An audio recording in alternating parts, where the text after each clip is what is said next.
This is an audio recording of The Secret Garden by Frances Hodgson Burnett, narrated by Right Here Audio. Chapter 11. For 2 or 3 minutes he stood looking round him, while Mary watched him, and then he began to walk about softly, even more lightly than Mary had walked the first time she had found herself inside the 4 walls. His eyes seemed to be taking in everything. The gray trees, with the gray creepers climbing over them and hanging from their branches, the tangle on the walls and among the grass, the evergreen alcoves with the stone seats and tall flower urns standing in them. "I never thought I'd see this place," he said at last, in a whisper. "Did you know about it?" asked Mary. She had spoken aloud, and he made a sign to her. "We must talk low," he said, "or someone will hear us and wonder what's to do in here." "Oh, I forgot," said Mary, feeling frightened and putting her hand quickly against her mouth. "Did you know about our garden?" she asked again, when she had recovered herself. Dickon nodded. "Martha told me there was one, as no one ever went inside," he answered. "Us used to wonder what it was like." He stopped and looked round at the lovely gray tangle about him, and his round eyes looked queerly happy. The nests as'll be here come springtime," he said. "It'd be the safest nesting place in England. No one never comin' near, and tangles of trees and roses to build in. I wonder all the birds on the moor don't build here." Mistress Mary put her hand on his arm again without knowing it. "Will there be roses?" she whispered. "Can you tell? I thought perhaps they were all dead." No, not them, not all of 'em," he answered. "Look here." He stepped over to the nearest tree, an old, old one, with gray lichen all over its bark, but upholding a curtain of tangled sprays and branches. He took a thick knife out of his pocket and opened up one of its blades. "There's lots of dead wood ought to be cut off," he said. "And there's a lot of old wood, but it made some new last year. This here's a new bit." And he touched a shoot, which looked brownish green instead of hard, dry gray. Mary touched it herself in an eager, reverent way. "That one," she said.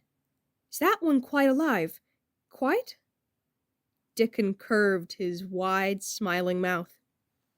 "It's as wick as you or me," he said, and Mary remembered that Martha had told her that wick meant alive or lively. "I'm glad it's wick," she cried out in her whisper. "I want them all to be wick. Let us go round the garden and count how many wick ones there are."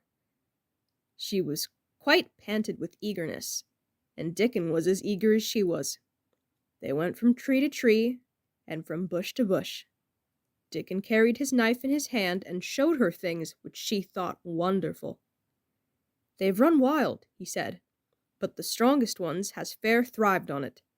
The delicatest ones has died out, but the others has growed and growed and spread till they's a wonder.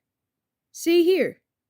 And he pulled down a thick, gray, dry-looking branch. "A body might think this was dead wood, but I don't believe it is, down to the root. I'll cut it low down and see." He knelt, and with his knife cut the lifeless-looking branch through, not far above the earth. "There," he said exultantly. "I told thee so. There's green in that wood yet. Look at it." Mary was down on her knees before he spoke, gazing with all her might. "When it looks a bit greenish and juicy like that, it's wick," he explained. "When the inside is dry and breaks easy, like this here piece I've cut off, it's done for. There's a big root here, as all this live wood's sprung out of, and if the old wood's cut off and it's dug round and took care of, there'll be—" He stopped, and lifted his face to look up at the climbing and hanging sprays above him. "There'll be a fountain of roses here this summer." They went from bush to bush and from tree to tree. He was very strong and clever with his knife, and knew how to cut the dry and dead wood away, and could tell when an unpromising bough or twig still had green life in it. In the course of half an hour, Mary thought she could tell too, and when he cut through a lifeless-looking branch, she would cry out joyfully under her breath when she caught sight of the least shade of moist green. The spade and hoe and fork were very useful. He showed her how to use the fork while he dug about roots with the spade and stirred the earth and let the air in. They were working industriously around one of the biggest standard roses when he caught sight of something which made him utter an exclamation of surprise. "Why," he cried, pointing to the grass a few feet away, "who did that there?" It was one of Mary's own little clearings round the pale green points. "I did it," said Mary. "Why, I thought thou didn't know nothing about gardening," he exclaimed. "I don't," she answered, "but they were so little, and the grass was so thick and strong, and they looked as if they had no room to breathe, so I made a place for them. I don't even know what they are." Dickon went and knelt down by them, smiling his wide smile. "Thou was right," he said. "A gardener couldn't have told thee better. They'll grow now like Jack's beanstalk. They're crocuses and snowdrops, and these here is narcissuses," he said, turning to another patch. "And here's daffydowndillys. They will be a sight." He ran from one clearing to another. "Thou hast done a lot of work for such a little wench," he said, looking her over. "I'm growing fatter," said Mary, "and I'm growing stronger. I used always to be tired. When I dig, I'm not tired at all. I like to smell the earth when it's turned up." "It's rare good for thee," he said, nodding his head wisely. "There's naught as nice as the smell of good clean earth, except the smell of fresh growing things when the rain falls on 'em. I get out on the moor many a day when it's raining, and I lie under a bush and listen to the soft swish of drops on the heather, and I just sniff and sniff. My nose end fair quivers like a rabbit's, mother says." "Do you never catch cold?" inquired Mary, gazing at him wonderingly. She had never seen such a funny boy, or such a nice one. "Not me," he said, grinning. "I never catch cold since I was born. I wasn't brought up nesh enough. I've chased about the moor in all weathers, same as the rabbit does. Mother says I've sniffed up too much fresh air for 12 years to ever get sniffing with cold. I'm as tough as a white-thorn knobstick." He was working all the time he was talking, and Mary was following him and helping him with her fork or the trowel. "There's a lot of work to do here," he said once, looking about quite exultantly. "Will you come again and help me do it?" Mary begged. "I'm sure I can help too. I can dig and pull up weeds and do whatever you tell me. Oh, do come, Dickon." "I'll come every day if thou wants me, rain or shine," he answered stoutly. "It's the best fun I ever had in my life, shutting here and wakening up a garden." "If you will come," said Mary, "if you will help me to make it alive, I don't know what I'll do," she ended helplessly. "What could you do for a boy like that?" "I'll tell thee what thou'll do," said Dickon with his happy grin. "Thou'll get fat, and thou'll have as hungry as a young fox, and thou'll learn how to talk to the robin same as I do. We'll have a lot of fun." He began to walk about, looking up in the trees and at the walls and bushes with a thoughtful expression. "I wouldn't want to make it look like a gardener's garden, all clipped and spick and span, would you?" he said. "It's nicer like this, with things running wild and swinging and catching hold of each other." "Don't let us make it tidy," said Mary anxiously. "It wouldn't seem like a secret garden if it was tidy." Dickon stood rubbing his rusty red head with a rather puzzled look. "It's a secret garden, sure enough," he said. but seems like someone besides the robin must have been in it, since it was shut up 10 years ago." "But the door was locked, and the key was buried," said Mary. "No one could get in." "That's true," he answered. "It's a queer place. Seems to me as if there'd been a bit of pruning done here and there later than 10 years ago."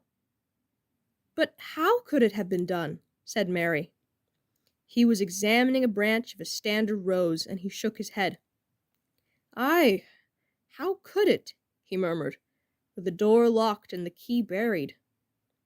Mistress Mary always felt that however many years she lived, she should never forget that first morning when her garden began to grow. Of course, it did seem to begin to grow for her that morning. When Dickon began to clear places to plant seeds, she remembered what Basil had sung at her when he wanted to tease her. "Are there any flowers that look like bells?" she inquired. "Lilies o' the valley does," he answered, digging away with the trowel. "And there's Canterbury bells and campanulas." "Let us plant some," said Mary. "There's lilies of the valley here already. I saw 'em. They'll have growed too close and we'll have to separate 'em, but there's plenty. The other ones takes 2 years to bloom from seed, but I can bring you some bits of plants from our cottage garden." "Why does thou want them?" Then Mary told him about Basil and his brothers and sisters in India, and of how she had hated them, and their calling her Mistress Mary quite contrary. "They used to dance round and sing at me. They sang, 'Mistress Mary, quite contrary, how does your garden grow? With silver bells and cockle shells and marigolds all in a row.' I just remembered it, and it made me wonder if there were really flowers like silver bells." She frowned a little, and gave her trowel a rather spiteful dig into the earth. "I wasn't as contrary as they were." But Dickon laughed. "Eh," he said, and as he crumbled the rich black soil, she saw he was sniffing up the scent of it. "There doesn't seem to be no need for one to be contrary when there's flowers and such like, and such lots of friendly wild things running about making homes for themselves, or building nests and singing and whistling, does there?" Mary, kneeling by him, holding the seeds, looked at him and stopped frowning. "Dickon," she said, "you are as nice as Martha said you were. I like you. You make the 5th person. But I never thought I should like 5 people." Dickon sat up on his heels as Martha did when she was polishing the grate. He did look funny and delightful, Mary thought, with his round blue eyes and red cheeks and happy-looking turned-up nose. "Only 5 folk as thou likes," he said. "Who's the other 4? "Your Martha, and your mother," Mary checked them off on her fingers, "and the robin, and Ben Weatherstaff." Dickon laughed so that he was obliged to stifle the sound by putting his arm over his mouth. "I know thou thinks I'm a queer lad," he said, "but I think thou'rt the queerest little lass I ever saw." Then Mary did a strange thing. She leaned forward and asked him a question she had never dreamed of asking anyone before, and she tried to ask it in Yorkshire, because that was his language, and in India a native was always pleased if you knew his speech. "Does thou like me?" she said. "Eh," he answered heartily, "that I does. I likes thee wonderful, and so does the robin, I do believe." "That's 2 then," said Mary. "That's 2 for me." And then they began to work harder than ever, and more joyfully. Mary was startled and sorry when she heard the big clock in the courtyard strike the hour of her midday dinner. "I shall have to go," she said mournfully. "And you will have to go too, won't you?" Dickon grinned. "My dinner's easy to carry about with me," he said. "Mother always lets me put a bit of something in my pocket." He picked up his coat from the grass and brought out of a pocket a lumpy little bundle tied up in a quiet, clean, coarse blue and white handkerchief. It held 2 thick pieces of bread, with a slice of something laid between them. "It's oftenest naught but bread," he said. but I've got a fine slice of fat bacon to enjoy with it today." Mary thought it looked like a queer dinner, but he seemed ready to enjoy it. "Run on and get thy victuals," he said. "I'll be done with mine first. I'll get some more work done before I start back home." He sat down with his back against a tree. "I'll call the robin up," he said, "and give him the rind of the bacon to peck at. They likes a bit of fat wonderful." Mary could scarcely bear to leave him. Suddenly it seemed as if he might be a sort of wood fairy who might be gone when she came into the garden again. He seemed too good to be true. She went slowly halfway to the door in the wall, and then she stopped and went back. "Whatever happens, you would never tell," she said. His poppy-colored cheeks were distended with his first big bite of bread and bacon, but he managed to smile encouragingly. "If thou was a missel thrush, and showed me where thy nest was, does thou think I'd tell anyone?" "Not me," he said. "Thou'rt as safe as a missel thrush." And she was quite sure she was.